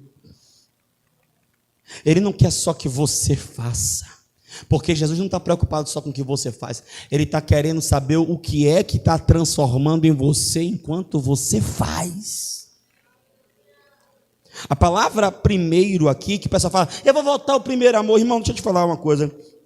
Como Jesus está falando assim, ó, primeiro, a palavra primeiro aqui vem do grego próton, ou próten, que quer dizer não apenas o primeiro em tempo, mas também o primeiro em natureza. Volte, não só no tempo, mas volte em natureza. O que é isso? Faça com a mesma dedicação, com o mesmo carinho, com o mesmo fervor, com a mesma vontade, com a mesma alegria, com o mesmo ânimo, com a mesma fé. Deus não quer só que você venha para o culto, Ele quer que você queira vir para o culto. Deus não quer só que você cante na hora do louvor, Ele quer que você queira cantar na hora do louvor. Deus não quer só que você sente para ouvir a palavra, Ele quer que você deseje, almeje, tenha fome, tenha sede de receber a palavra. É diferente. Bater ponto não dá. Eu imagino o coração de Jesus. Eu morri por esse miserável. Não, ele não fala assim, quem fala assim é Timóteo. Eu morri por essa pessoa amada. Sabe, irmão, ele derramou o sangue dele, velho. Ele foi no inferno. Irmão, eu não sei, tem gente que... Eu não sei até onde alguém vai por você. Eu sei até onde Jesus foi por você. Ele foi até o inferno por você. Para você vir bater um ponto. Para você vir dar um culto meia boca. Para você fechar o olho. Vamos orar. Você está morto. Volte ao primeiro amor. Bispão, que é isso? Que é isso o quê, rapaz? Vamos orar. É sério, irmão. Quem foi que disse que fechar o olho e levantar a mão é oração? Fechar o olho e levantar a mão faz parte da oração, mas a oração é um momento íntimo. Eu vou falar uma maluquice e quem quiser pegar que pegue, mas é real e é bíblico. A oração é algo tão íntimo que Jesus mandou fechar a porta. Por quê? Você namora de porta aberta? Por quê? Intimidade. Intimidade que é tornada pública deixa de ser um momento lindo de amor para se tornar um momento vulgar e de exposição. Então, a oração para o crente é como a vida sexual de um casal. É algo íntimo, é algo único, é algo belo, e é algo que é para ser desfrutado solicitado, é algo que é para ser desejado. Sabe quando o casamento está morrendo? Quando ninguém tem mais desejo, quando ninguém tem mais tesão, quando ninguém tem nem mais vontade. Aí o casamento está morrendo. A mesma coisa é a vida do crente. Não tem mais desejo, não tem mais vontade de buscar, de adorar, de orar, meu Deus. Alguém está recebendo essa palavra aqui nessa noite? Deixa de ser uma coisa íntima e vira uma coisa mecânica, litúrgica. E Jesus está dizendo assim, ó, eu estou vendo que vocês trabalham. Fale comigo, nós não temos que ser só bom no fazer. Temos que ser bons no ser. Não é só subir aqui e tocar. Blengo, blengo, blongo, blongo, lengo, lengo, dugo, dugo, não. Isso lá fora qualquer um faz. Não é só botar a voz. Não é só preparar uma mensagem. Não, querido. É vida envolvida. A mensagem flui porque tem vida envolvida. Jesus disse em João 6,66: as palavras que eu vos digo são espírito e vida. Vida. Você não tem só que, eu vou cantar a musiquinha. Não, meu irmão, cante com a sua vida. Tem vida envolvida. Não, hoje eu vou cultuar. Não, mas apareceu um dinheiro para você ganhar. Não, meu irmão, você não está entendendo. Hoje é meu dia de cultuar. Não, mas eu vou lhe dar uns 200 reais. Não, os 200 reais eu posso pegar ou depois ou amanhã. Mas hoje, isso é vida. Isso é vida. Isso é vida. Eu vou dizer até você entender. A sua vida tem que estar envolvida. Lê aqui, ó. Ele está dizendo, vocês trabalham, vocês fazem, tem paciência, não sei o quê, mas perderam o primeiro amor. Volta. Como é que volta? Lembra-te, pois, onde caíste. É você que tem que lembrar, rapaz, onde foi que eu dei mole? Qual foi a distração que me roubou? Aonde? Volta. Faz o caminho de volta. E aí, arrepende-te e faz o quê? Pratica as primeiras obras. Olha o que ele diz: se não, brevemente virei a ti e tirarei do seu castiçal do seu lugar. O castiçal é a igreja. Irmãos, a história vai dizer que Éfeso não se arrependeu. O castiçal foi tirado. Éfeso fica na Turquia. Até hoje não tem igreja lá. E aonde não tem igreja, as trevas prevalecem. Isso aqui é muito sério. Agora ele diz assim, ó, tem uma coisa que vocês fazem que eu gosto, que vocês odeiam as obras dos nicolaítas. Nós não temos muita explicação, nem teológica, nem escatológica, ou nem histórica do que é nicolaíta, ou nicolaíta. Mas o nome nicolaíta vem do grego, e etimologicamente, nicolaítas são formados por duas palavras, nikaos e laos, que significa, nikao, conquistar sobre os outros, e laos, povo comum, povo secular, povo laico. Então, nicolaita significa conquistar sobre o povo comum, subindo sobre o laicato. O que isso quer dizer, bispão? Quer dizer que eles odiavam as pessoas que usavam o conhecimento para escravizar e se sobrepor sobre as outras. E Jesus disse assim, ó, vocês odeiam isso e eu também odeio isso. E sabe o que nós temos visto? Nós temos visto muitos líderes que têm deixado o povo apático, anêmico, sem conhecimento da palavra, para se sobrepor sobre eles. Só que Jesus está dizendo assim, ó, eu odeio essas coisas. Nós não temos que privar o povo do conhecimento, pelo contrário, temos que dar ao povo conhecimento, para que o povo conheça e prossiga em conhecer ao Senhor, porque o povo ignorante é um povo roubado, é um povo escravizado, mas nós somos libertos pelo conhecimento. Eu fico chateado quando o povo não quer aprender, porque tem muito lugar por aí afora que tem culto de tudo, mas não tem nada de ensino. E Jesus diz, eu odeio isso. Pessoas que sabem, mas não compartilham o que sabem. Irmão, tem duas coisas que você só ganha mais quando você dá, é conhecimento e carinho. Não tem como você guardar afeto e ter mais afeto, você perde. Não tem como você ter conhecimento e guardar conhecimento, você perde. Conhecimento, quanto mais você dá, mais você tem. Afeto, quanto mais você dá, você tem. Então entenda uma coisa, Deus odeia isso. Deus, ele quer que você compartilhe o que você sabe. Aí ele vem e diz à igreja, ao que vencer. Vencer o quê? O que é que a igreja de Éfeso tinha que vencer? A apatia. O que é que a igreja de Éfeso tinha que vencer? A indiferença. O que é que a igreja de Éfeso tinha que vencer? A frieza. Irmão, bora tomar uma lição com Éfeso aqui? Nunca mais cultue como você cultuou até hoje. Como assim, bispo? Não. Já vá mudando a sua mente. Se esforce mesmo. Já vem assim, ó. Hoje eu vou dar lugar. Estou falando sério. Já vem assim, ó. Eu vou dar lugar. Hoje eu vou adorar a Deus como nunca.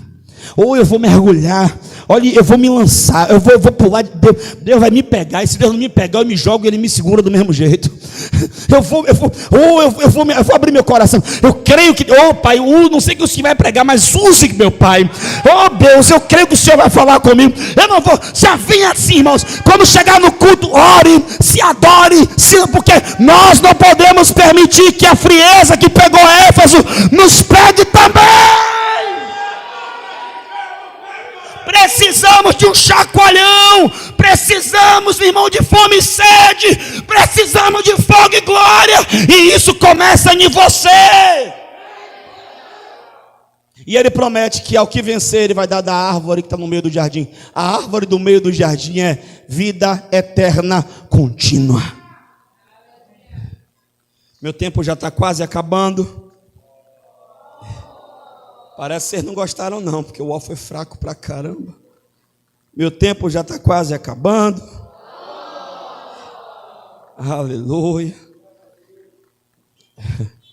Vamos mais. A segunda igreja é a igreja de Esmirna. Vamos ver o que diz a palavra. Versículo 8 ao 11, que diz o seguinte. E ao anjo... Deixa eu só explicar isso que eu não expliquei, desculpa. Por que ele fala ao anjo da igreja? É porque Jesus, ele não quebra princípio de autoridade. Você vai perceber que Apocalipse, ele segue uma ordem de princípio de autoridade. Lembra que eu falei lá no versículo 1? Revelação de Deus Pai, que deu para o Filho mandou o anjo, que é servo, entregar a João, que é um apóstolo, ele recebe e passa para a igreja. Quem entendeu? João escreve, sela e manda entregar. E entregue a quem? Ao pastor da igreja. Para que o pastor pegasse essa carta, abrisse no culto de domingo e lesse para toda a igreja. Mas primeiro quem recebeu a mensagem foi o anjo. Quem vai ser cobrado pela mensagem é o anjo. Qual é a cobrança do anjo? Tem que passar a mensagem e tem que levar o povo a viver a mensagem. Então o anjo recebe a mensagem e leva o povo a viver a mensagem. Praticar a mensagem. Você. Então quem é o anjo da igreja? É a autoridade legal da igreja. Irmão, se nem o céu quebra princípio de autoridade, por que você vai fazer isso? Deus podia chegar e dizer assim, ó, quer saber de uma? Vou pegar uma irmãzinha lá na brecha lá em Éfeso. Vou pegar um irmãozinho que está orando, vou falar com ele. Deus não opera desse jeito. Olha a ordem das coisas. Deus deu a Jesus, Jesus pegou no tempo certo, mandou o anjo entregar, o anjo pega, dá a João, João pega, notifica e envia para o anjo da igreja. Então bora aprender uma coisa aqui. Revelação da igreja, revelação para o corpo. Deus dá o anjo da igreja. Revelação para a sua vida, Deus dá a você. Ou Deus quer falar com um irmão, Ele pode usar você. Mas revelação para o corpo, Ele dá para o anjo da igreja. E se Ele der para você é porque Ele já deu para o anjo da igreja. E o anjo da igreja está orando, Pai, confirma esse negócio para saber se não é coisa da minha cabeça. E o Pai vai lá e confirma. É desse jeito que funciona. Deus não quebra princípio de autoridade. Deus não bagunça. Deus é um Deus legal. Você está aí? Então, quando ele fala assim, ó, escreve ao anjo da igreja. É desse jeito que é. Você está indo aí? Então, versículo 8, vamos lá. E ao anjo da igreja de Esmirna escreve isso, diz o primeiro e o último, o que foi morto e reviveu. Perceba que Jesus ele se apresenta aqui em Esmirna do mesmo jeito que ele se apresentou a João. Você vai entender por quê daqui a pouco. Conheço as tuas obras. Isso mexe comigo. Tribulação e pobreza, abre aspas, mas tu és rico. E a blasfêmia dos que se dizem judeus e não são, mas são da sinagoga de Satanás. Não temas as coisas que hás de padecer. Eis que o diabo lançará alguns de vós na prisão, para que sejais tentados, e tereis uma tribulação de 10 dias. Ser fiel até a morte, e dar-te-ei a coroa da vida. Quem tem ouvidos, ouça o que o Espírito diz às igrejas. O que vencer não receberá o dano da segunda morte. Gente, olha para mim. Vou logo de trás para frente. O que é a segunda morte? Fale comigo. Primeira morte, morte física. Segunda morte, morte espiritual. O que é a morte física? É quando o corpo para de funcionar. Bom, a ciência determina que o não funcionamento do corpo é a paralisia cerebral. O cérebro parou, acabou. Amém?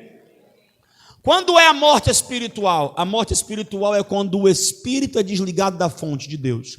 Quando é que o espírito é desligado de Deus? Quando o homem se desvia dos caminhos do Senhor. Ou quando ele morre sem primeiro ter confessado a Jesus Cristo como seu Senhor e Salvador.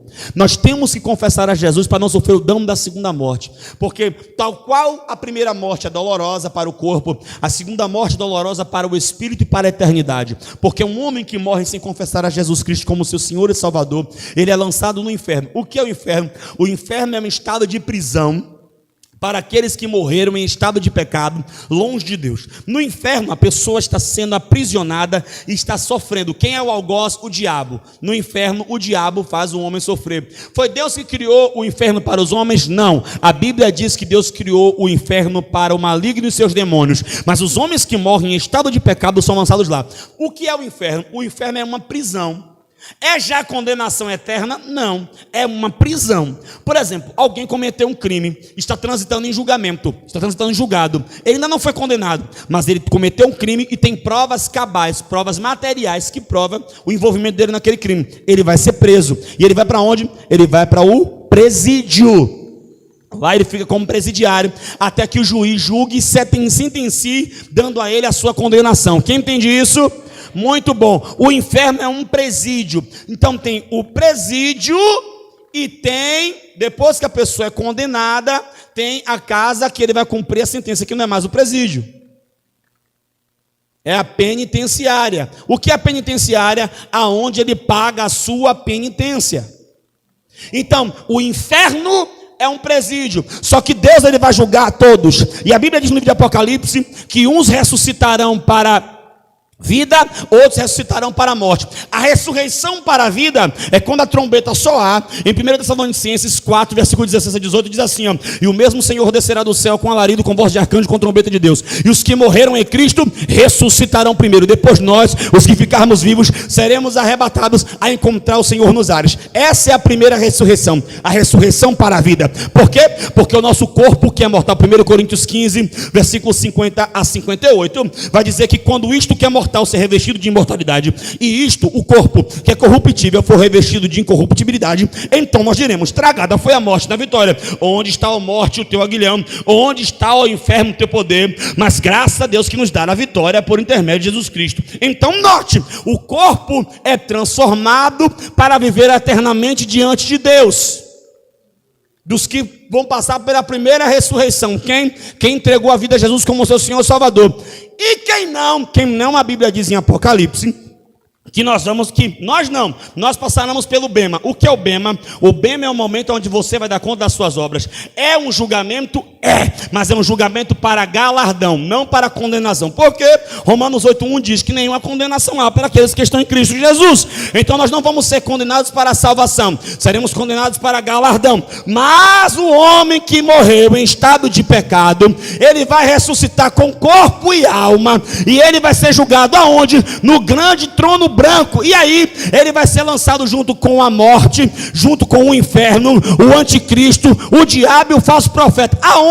Na penitenciária espiritual. Qual é? O lago de fogo e enxofre, que vai arder e queimar eternamente, aonde o bicho não morre e o fogo não apaga. Então a Bíblia está dizendo que a pessoa vai sofrer com corpo, alma e espírito no lago de fogo e enxofre, sim, bem como também quem entregar a vida a Jesus vai servir a Deus eternamente com corpo, alma e espírito, só que transformado.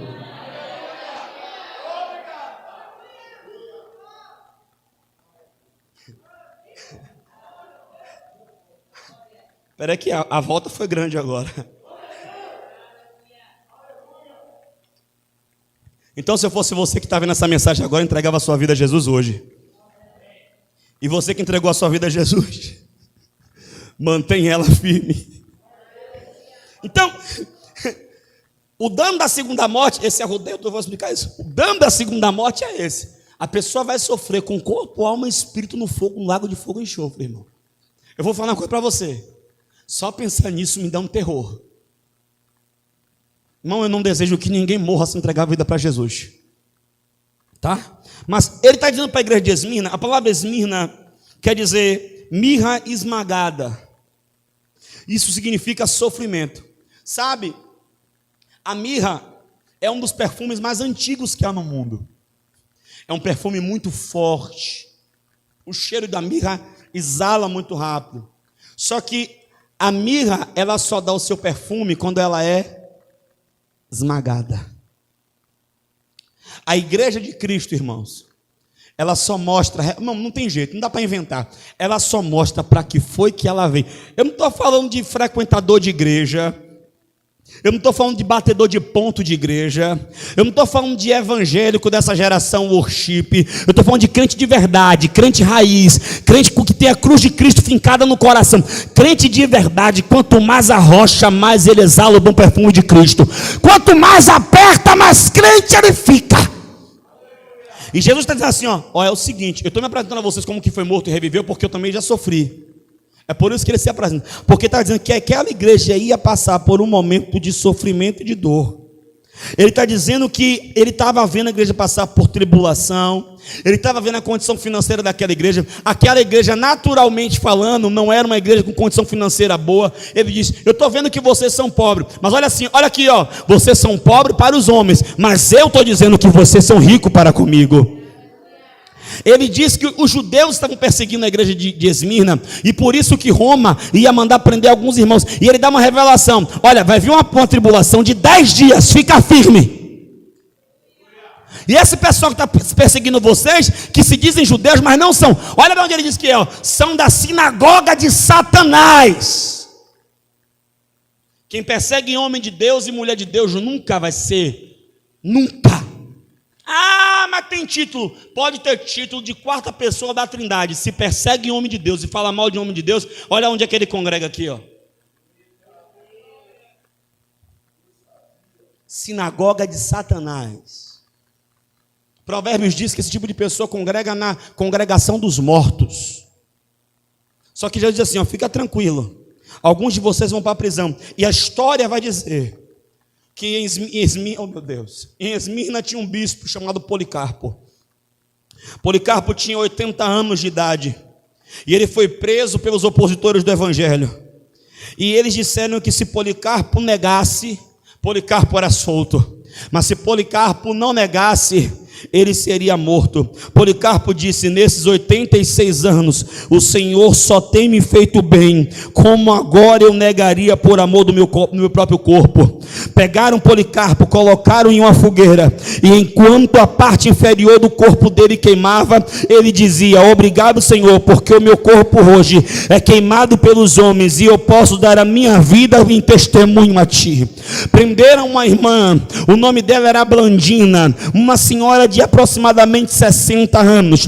Pegaram um ferro quente, um vergalhão de ferro, colocaram no fogo. Quando o ferro estava vermelho em brasa, colocaram numa cadeira especial com furo no meio e disseram a Blandina, ou você nega Jesus, ou você vai ter que sentar no ferro quente. Blandina disse, então eu já vou sentando, porque o meu Jesus eu não nego. Pegaram duas irmãs jovens, uma casada que tinha recém-parido e uma noiva. Prenderam as duas irmãs e ameaçaram lançar as irmãs aos leões. Tentaram de toda forma persuadir as irmãs a negarem a Jesus. Levaram até o filho daquela irmã e disseram, seu filho está aqui. Ela, eu não nego o meu Jesus, porque ele não me negou na cruz, eu também não negarei. E quando lançaram aquelas irmãs aos leões, elas foram cantando e adorando ao nome daquele que vive e reina para todo sempre. vários irmãos da igreja de Esmirna foram feitos tochas acesas, mas o interessante é que quanto mais perseguia, quanto mais matava, mais a igreja orava, adorava e crescia.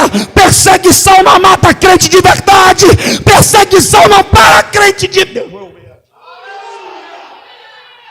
Eu fico chateado. Hoje faltou o Neston. Cadê Deus, bispo? Para isso, cara. Teve gente que morreu. Pelo amor de Deus. Onde é que está a sua fé? Jesus não disse que ia impedir. Você percebeu? Ele fique firme. Vai vir uma perseguição. Vão se levantar contra vocês. Mas fiquem firmes. Ele não disse eu vou impedir, porque a gente quer ter uma visão hollywoodiana e não bíblica. A gente quer que Deus desça do céu e impeça e pare. Não, irmão, Deus não desceu do céu para tirar Jesus da cruz. Deus deixou Jesus passar pela cruz. Sabe por quê? Porque depois do sofrimento vem a glória. Eu quero lhe dizer, depois do sofrimento vem a glória.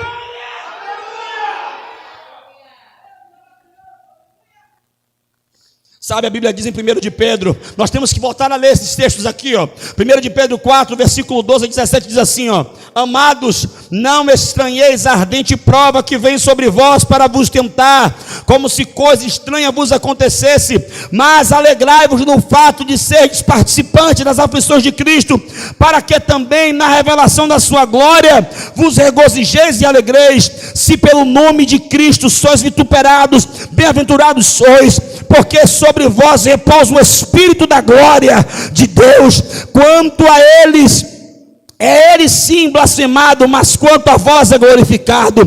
Que nenhum de vós padeça como homicida, ou ladrão, ou malfeitor, ou como se entremetesse em negócios alheios, mas se padece como cristão, não se envergonhe, antes glorifique a Deus nessa parte, porque já é tempo que comece o julgamento pela casa de Deus, e se primeiro começa por nós, qual será o fim daqueles que são desobedientes ao Evangelho de Deus?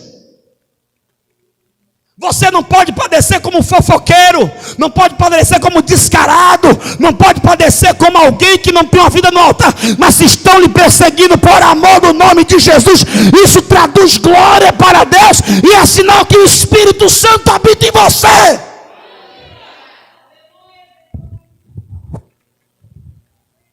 E com isso eu encerro. Irmão, nós somos o bom perfume de Cristo. Sabe, a única explicação que eu tenho para essa mirra esmagada é o único exemplo que eu consigo.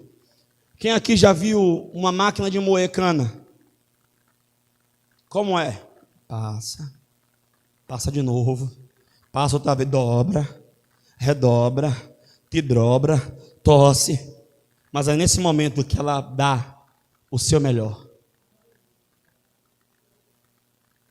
Eu vou falar uma coisa. Deus está abalando as coisas abaláveis para que as inabaláveis se manifestem. Deus está balançando a figueira, irmão. É a última hora da igreja. Eu vou lhe falar uma coisa. Tem muita gente que vai cair mesmo. Tem muita gente que vai balançar mesmo. Mas olhe para mim, irmão. Tu que está em pé, cuide para que não caia. Eu vou te falar uma coisa. Está na hora da igreja orar mais. Está na hora da igreja jejuar mais. Está na hora da igreja buscar mais. Está na hora da igreja santificar mais. Está na hora de adorar mais, se encher mais. Está na hora, porque eu vou te falar uma coisa. Nessa última hora, os que são de mentira vão cair. Mas os que são de verdade vão se levantar como o sol do meio-dia. Vão brilhar. Vai ser uma coisa assim, discrepante. Enquanto os de mentira caem, os de verdade se levantam em cura, sinais, milagres, prodígios, maravilhas. A igreja vai viver o seu último momento glorioso, porque Deus falou que vai vir buscar uma igreja gloriosa, sem mácula, sem ruga e sem mancha. Aleluia! E Ele promete ao que vencer, quer um conselho, vença você mesmo, quer um conselho, vença a sua carne, quer um conselho, vença o mundo, quer um conselho, vença o pecado, quer um conselho, vença o diabo, quer um conselho, vença os pensamentos desse mundo. Se levante em oração, se levante em busca, se levante, procure hoje viver um novo tempo, uma nova história com Deus, porque Deus Ele quer usar você nessa última hora. Se coloque de pés. Aleluia. Nós tivemos hoje duas igrejas, olha o contraste. Uma que está à beira de apostatar, e a outra que está firme e forte. Eu não sei em qual delas você se encaixa, ou quem sabe talvez nas duas. Porque às vezes os apertos dessa vida, para quem não tem uma boa base sólida da palavra, façam com que a gente esfrie, se não tiver uma boa base. Mas Deus está nos chamando hoje para um lugar de conserto, de alinhamento, porque Deus ele tem um novo tempo para viver com você. Não aceite mais viver uma vida cristã normal. Não aceite mais cultos normais. Não aceite, não queira a glória, queira o fogo, queira a presença. Feche seus olhos, levante suas mãos. E essa é a hora de você apresentar a Deus a sua vida. E dizer a Deus que você não quer viver mais do mesmo, mas você quer viver diferente. Você não quer ser Éfeso, mas você quer ser Esmirna do Senhor, que exala o bom perfume, que cresce na graça. Você não quer mais viver cultos normais, cultos naturais. Fale com Deus, fale com Deus. Você não quer mais ter uma vida cristã comum. Você quer voltar a ter uma vida de secreto, de oração, adoração, de comunhão. Isso, meu irmão, ora e pega fogo. Ora e levanta fogo. Ora e pede a Deus, vem sobre mim, Senhor. Ora e pede, Pai, me envolve, Senhor. A tua igreja está diante do Senhor. A tua palavra foi exposta, a tua palavra foi pregada. E enquanto nós ouvíamos, o nosso coração fervia diante da tua graça. Nós te pedimos, ó Senhor, acende o fogo, acende a chama, ó Pai.